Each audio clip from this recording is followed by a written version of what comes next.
Assalamu alaikum wa rahmatullahi wa barakatuh, my dear brothers, sisters and viewers of Iqra TV. Welcome to another edition of Real Talk.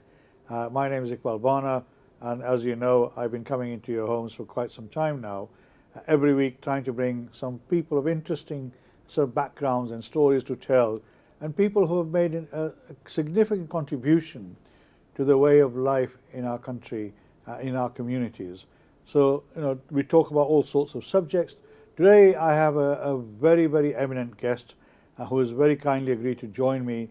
He was one of the first, in fact probably the first councillor in the city of Leeds, which is the 5th largest city in the United Kingdom. He also was the first black or Asian Lord Mayor of that very city, and his name is Councillor Mohammed Iqbal. As he said to me earlier, you get 2 Iqbals for the price of 1 today. So here he has spent a lot of time, over 20 years in politics. He's seen a lot of changes take place in that time. So I just want to have a conversation with him today to ask him where he started, what his background was, and what he's learnt and what he's seen, and how he sees the future as well. So Mohammed Iqbal Sahab, Huzur, Assalamu alaikum wa rahmatullahi wa barakatuh. Welcome to Iqra TV and Real Talk. It's really nice to have you here. Thank you for joining us, sir. My pleasure. Wa alaikum assalam wa rahmatullahi wa barakatuh. Iqbal bhai, thank you very much for inviting me. It's my pleasure. We coincidentally met and you put the request forward. I said, welcome, and I'm here at your request. Inshallah, it'll be good to speak to our listeners. Deeply grateful for you to come. I mean, obviously we have a very interesting sort of viewership ranging from a different age group and different cultural backgrounds, both, Indian, Pakistani, etc. I mean, obviously politics is a very interesting game, and some people say politics is a dirty game. Now, I mean, what's your background? You're obviously from Pakistan. Were you born in Pakistan, or were you born in this country, or what? What age did you come here? But we must remember, everybody says politics is a dirty game, but all good things have happened through politics. Well, I know. All great achievements have happened through politics. They have, but not all the time, as you say. But then again, bad decisions happen. Yeah, exactly. I mean, that's human nature. Human nature. However, I came as a 9-year-old into this country. I was born in Azad Kashmir. Oh, right. I came to join my father, who came in Allah bless him, who came in 1961. Right, right. So I came as a young boy here, right, with the usual dream of our people from our era to come here, because we were all economic migrants, to come here, work hard and achieve and then go back. But I think going back is no longer there now, the time has I changed. think that was a pipe dream in those days. Yeah, this is our home and we've got to work here. Oh, We're part of definitely. this society. So you came here at the age of 9, you went to school in this country, and then obviously as you grew up, you must have done some work. What was your first job when you came here then? I mean, my first job was when I was doing my GCSEs. Yeah. I was a waiter at a top restaurant in Leeds. So I did my part-time work as well.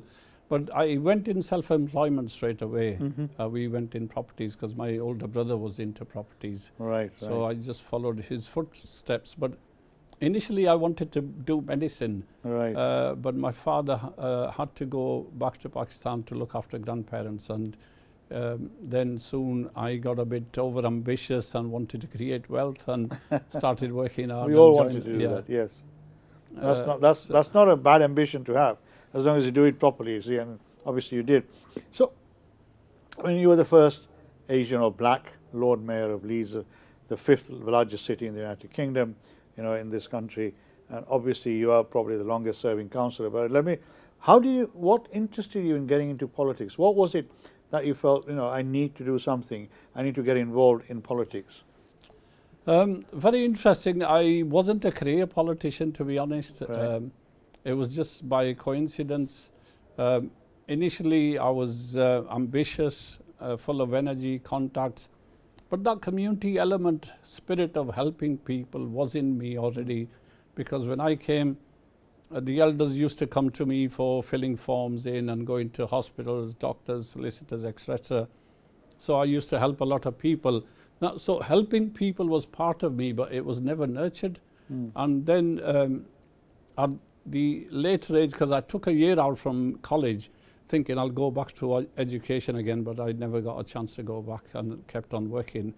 And it was at a later age where we had a family tragedy, and where I thought there's no purpose, you know, just chasing money, creating wealth. That there's a bigger purpose, and I lost faith in life, to be honest, because I lost a very young cousin, Right. who was a victim of crime.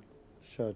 So that's where the U-turn came from, and wallahi, for 6 months I didn't work. Right. I could not work, you know. I didn't see any The effect point. of that tragedy. Effect of that tragedy. Yeah. I thought there's no point of working. What's all this, you know? I used to.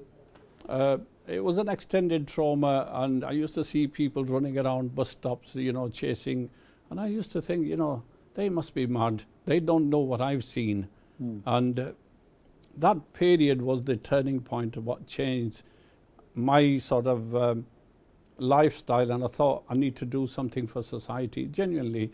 And I set up an action committee because at that time the crime rates were very high in 1995. And I got involved with the community action group, started holding meetings with the police and councillors, and slowly I got pulled into politics. Which area of Leeds do you represent?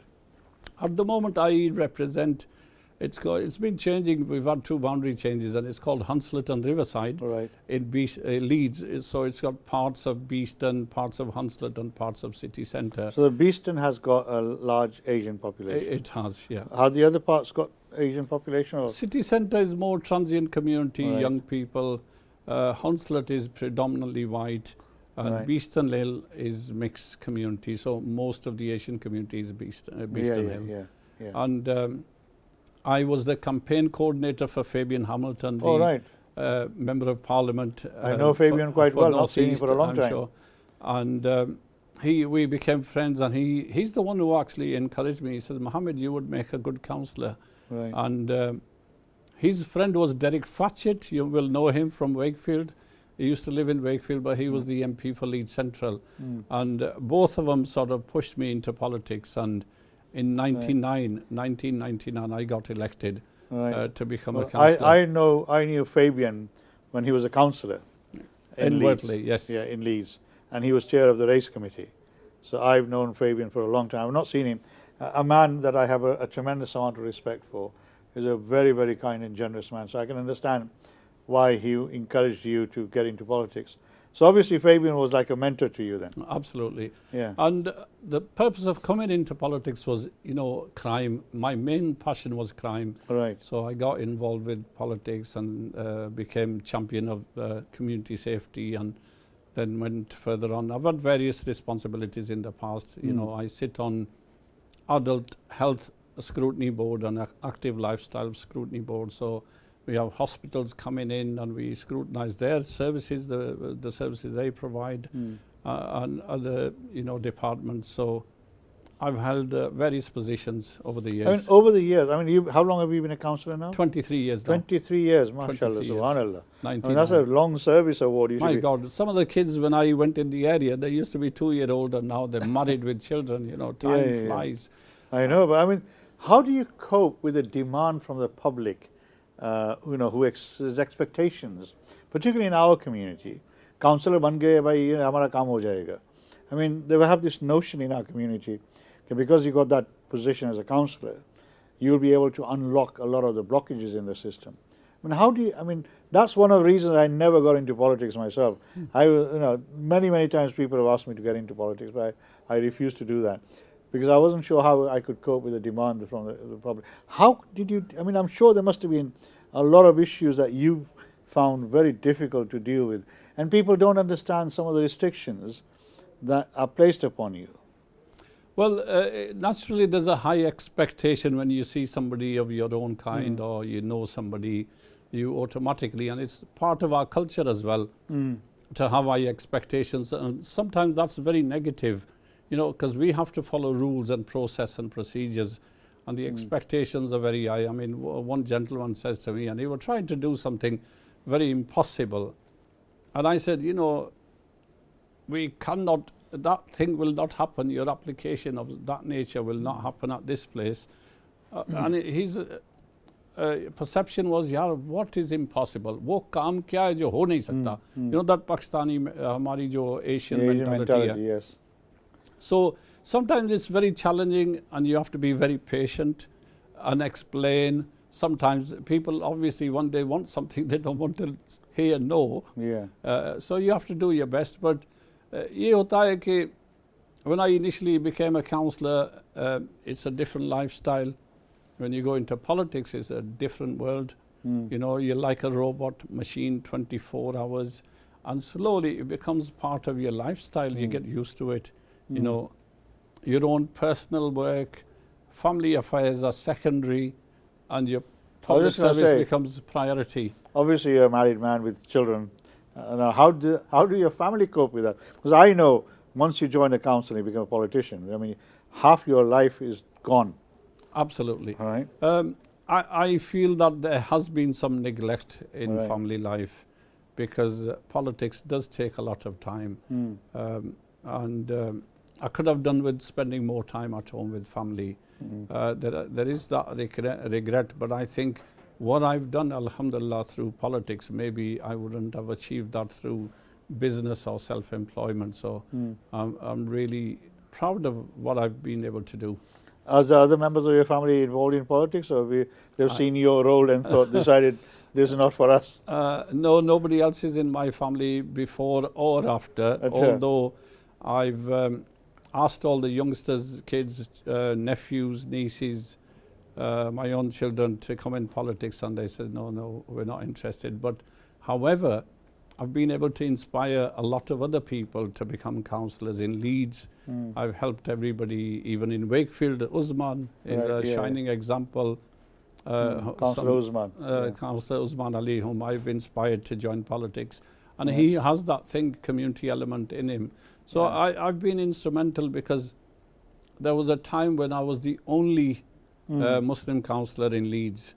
And there was a greater need because Leeds is a big city.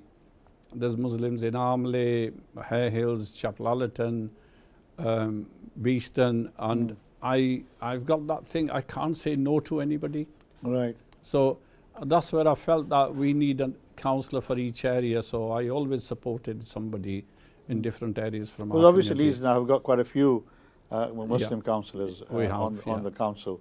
You know, I mean, the one thing and I've met quite a few of them, and all of them, mashallah, I know, are doing well to a certain extent.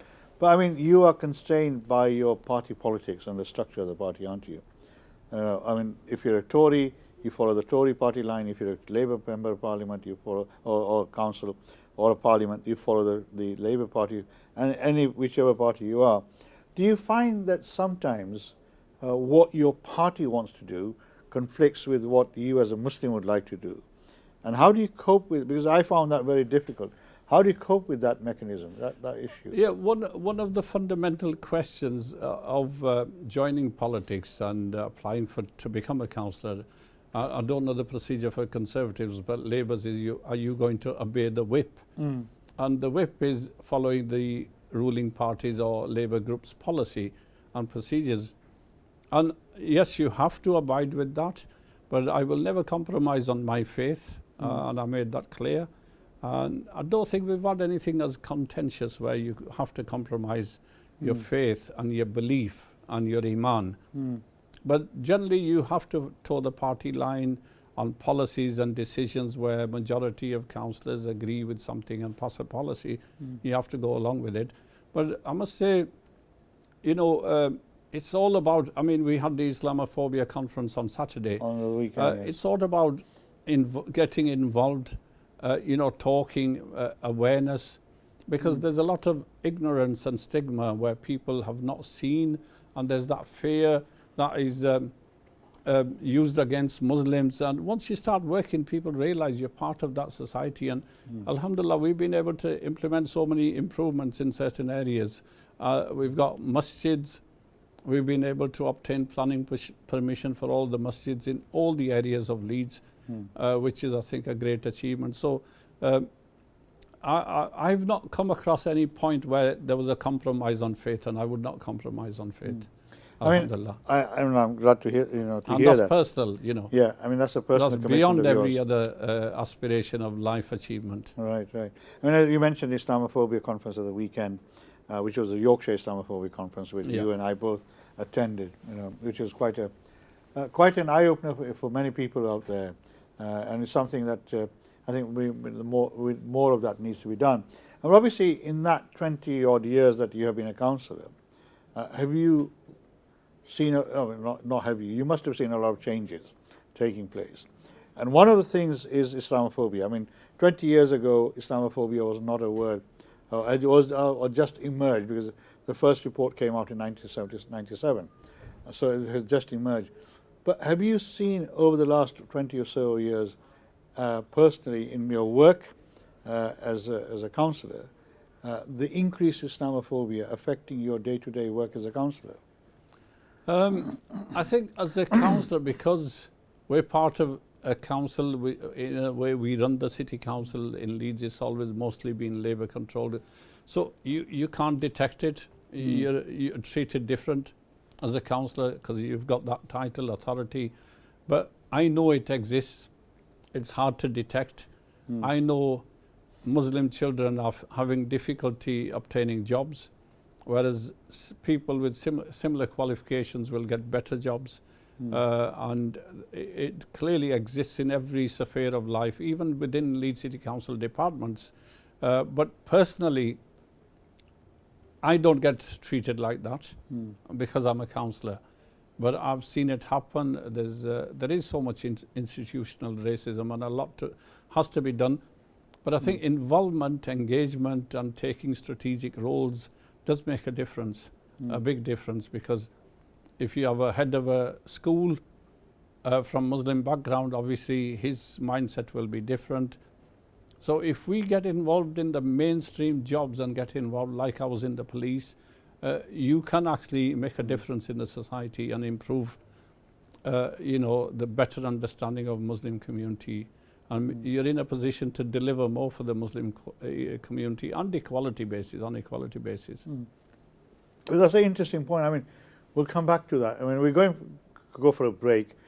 We're having this discussion with Councillor Mohammed Iqbal, who has been a councillor in the Leeds City Council, as I say, for over 20-odd years. One of the first actually to be on the council. Now, there's quite a few members of the Muslim community and other communities on the council itself as well. I mean, obviously, he has a lot of experience in politics, and people will have a different view about how politics has been shaped over the last 20 years in this country. If you want to join us and have share some thoughts that you may have, please feel free to ring in. 01274 214 299 is the phone number. You will see it coming across your screen as well. But when we talk about experiences, Councillor Saab, I mean, I've been in so-called politics for nearly 40 years or so now, and we feel that we seem to be going backwards. So when we come back, we're going for a break. When you come back, so let's have some reflections on you. Well, do you feel that we've made the progress you said we've made, or is it now, with the politics on a national level, with the rise of the extreme right, with social media, that we seem to be going backwards? And where do politicians, the leadership in the politics, where do they stand, and what do they need to do to try and change this narrative? Because, as I said at the weekend on Saturday, leadership is very important and is crucial. A lot of people talked about Boris Johnson and his comments about Muslim women, and he was the leader of the Tory party. Don't go away. We're going for a break. Inshallah, we'll be back soon. Take care. Assalamu alaikum wa rahmatullahi wa barakatuh.